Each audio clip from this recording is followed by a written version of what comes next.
Her fingers traced the penciled words in the margin with the same reverence others might reserve for a lover's touch. The rain drummed against the university library's Gothic windows as Elena Martinez settled into her usual corner table, the worn copy of Jane Eyre heavy in her hands. She'd checked out this particular edition 3 times now, drawn back not by Bronte's familiar prose, but by the mysterious marginalia that decorated its pages like secret confessions. Someone had been here before her, leaving traces of their thoughts in careful pencil strokes.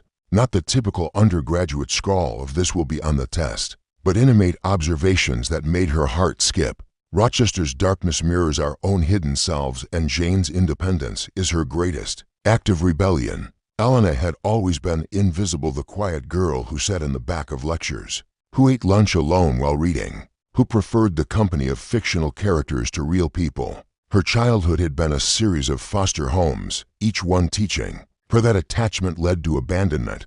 Books were safer, books never left. But these margin notes felt different. They felt like someone reaching through the pages, offering connection without the terrifying vulnerability of face-to-face interaction. Week by week, she began responding. Beneath the stranger's observation about Jane's resilience, Elena wrote, "Sometimes strength looks like staying, sometimes like leaving." Jane knew the difference. Next to their comment about the novel's Gothic atmosphere, she added, "The real haunting isn't Bertha and the attic, it's the fear of being truly known."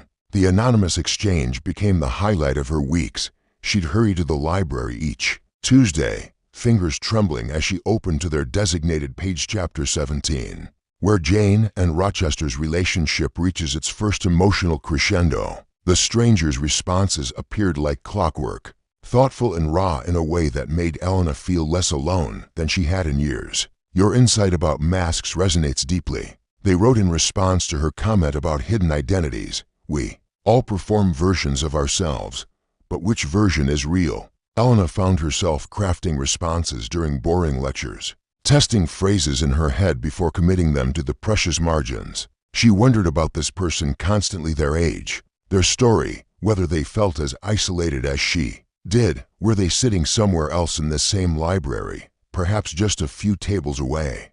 The semester progressed, and their written conversations grew bolder. The stranger shared fragments of personal truth. "I understand Jane's need to leave Thornfield. Sometimes love means walking away from what destroys you." Elena responded with her own carefully veiled confession. "But what if you've never had anything worth staying for?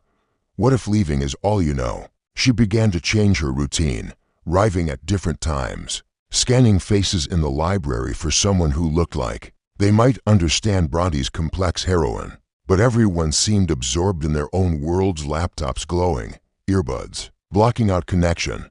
The mystery deepened when she found a small sketch tucked between the pages. It was delicate, done in the same pencil as the margin notes. Jane Eyre standing at a crossroads, her dress flowing in an invisible wind, her face turned toward an uncertain horizon. In the bottom corner, barely visible, were the initials MC. Elena's heart raced.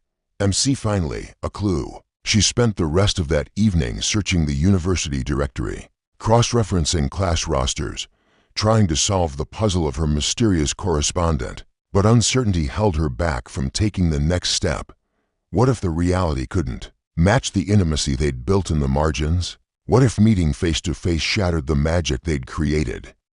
Elena's hands shook as she approached the library's art section, the sketch still tucked carefully in her notebook. 3 weeks of detective work had led her here, cross-referencing the initials MC with art students, following breadcrumbs through university databases, until one name emerged: Marcus Chen, a senior in the fine arts program known for his absence more than his presence. She'd seen him before, she realized now, always in the library's furthest corners, dark hair falling across his face as he bent over sketchbooks, earbuds creating a barrier between himself and the world.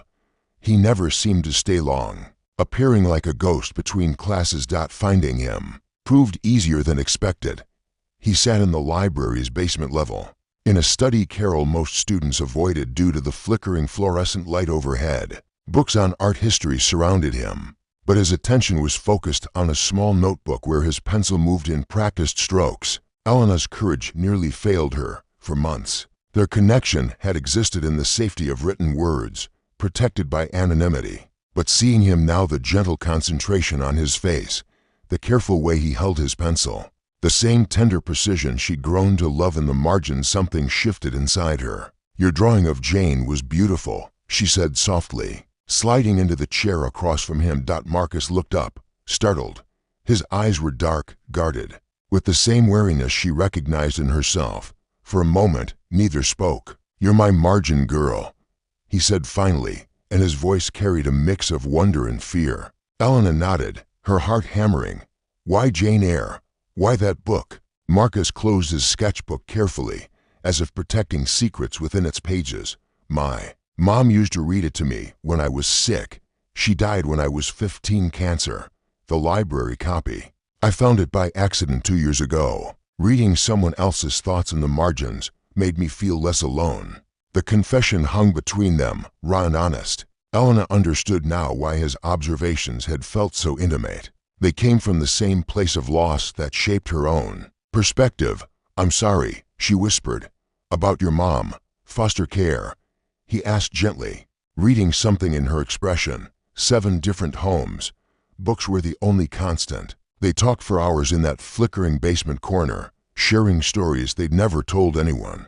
Marcus spoke about the art scholarship that saved him from his depression after his mother's death, about professors who worried when he disappeared. For weeks at a time, Elena described the loneliness of aging out of the system, of working 3 jobs to afford university, of choosing solitude because it felt safer than risking abandonment. "I almost didn't come looking for you," Elena admitted as evening approached. "I was afraid meeting you would ruin what we had." Marcus reached across the table, his fingers barely brushing hers, a question rather than a claim. And now Elena didn't pull away. His touch was warm, tentative, carrying the same careful consideration as his margin notes. "Now I think I understand why Jane left Rochester the first time. Sometimes you need to know you're choosing something, not just accepting what finds you." "Are you choosing this?" Marcus asked, his thumb tracing across her knuckles. The question terrified and exhilarated her. Choice implied agency, responsibility, the possibility of loss. But it also meant the possibility of something real. "Yes," she whispered. "But I'm scared." "Me too," Marcus admitted. "I haven't let anyone close since my mom died. It's easier to disappear." They made a pact that night to try, but slowly, to meet in the library each Tuesday, transitioning from margin notes to face-to-face conversations, to share their broken pieces gradually, building trust the same way they'd built their written connection. One careful observation at a time. As they left the library together, Elena felt something she'd never experienced before, the terrifying, wonderful sensation of being known by someone who chose to stay anyway.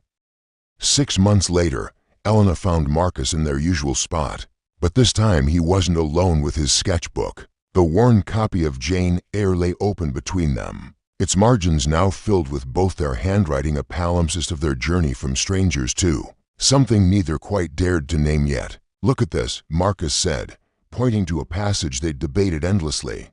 Jane's famous declaration, "I am no bird, and no net ensnares me. I am a free human being with an independent will." Elena smiled, remembering their heated margin discussion about independence versus connection. She'd argued that Jane's strength lay in her self-reliance. Marcus had countered that her greatest courage was in allowing herself to love despite the risk.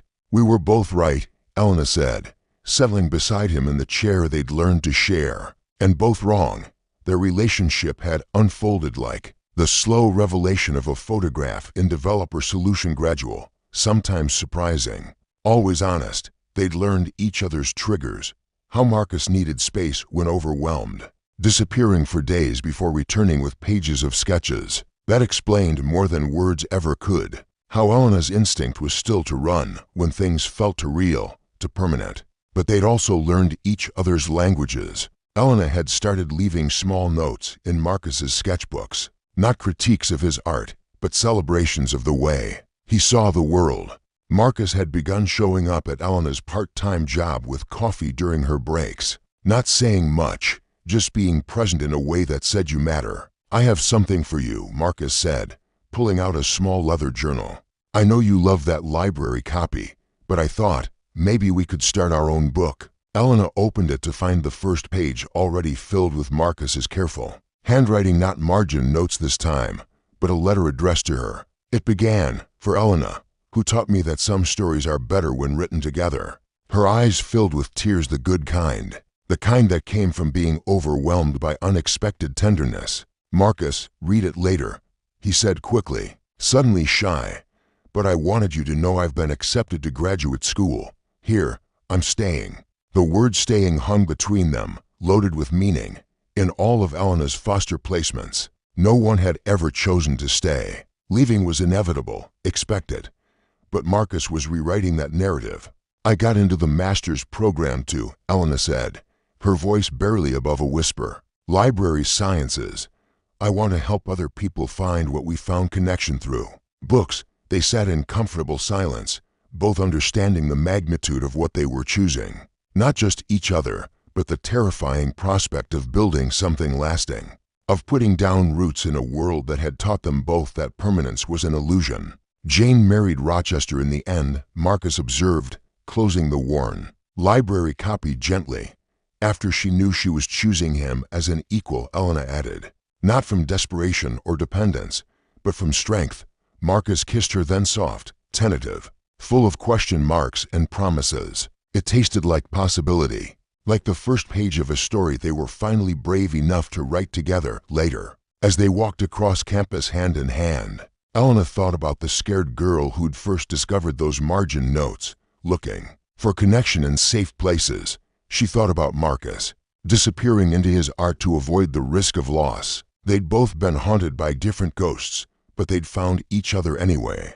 The real magic hadn't been in the anonymous exchange, but in the courage to step out of the margins and into the story itself.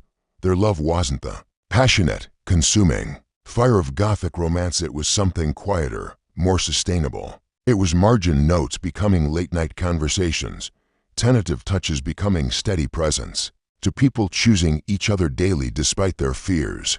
Elena squeezed Marcus's hand as they reached their favorite coffee shop, where they'd transitioned from studying together to planning a future neither had dared imagine alone. Tomorrow, they'd return to the library, perhaps to leave notes for the next lonely soul who might need to find connection in the margins of a well-loved book. After all, the best love stories always make room for others to write their own. What, do you think, can two people who've learned to protect themselves through isolation truly build something lasting together? Or will their old patterns of self-preservation ultimately win out over their desire for connection?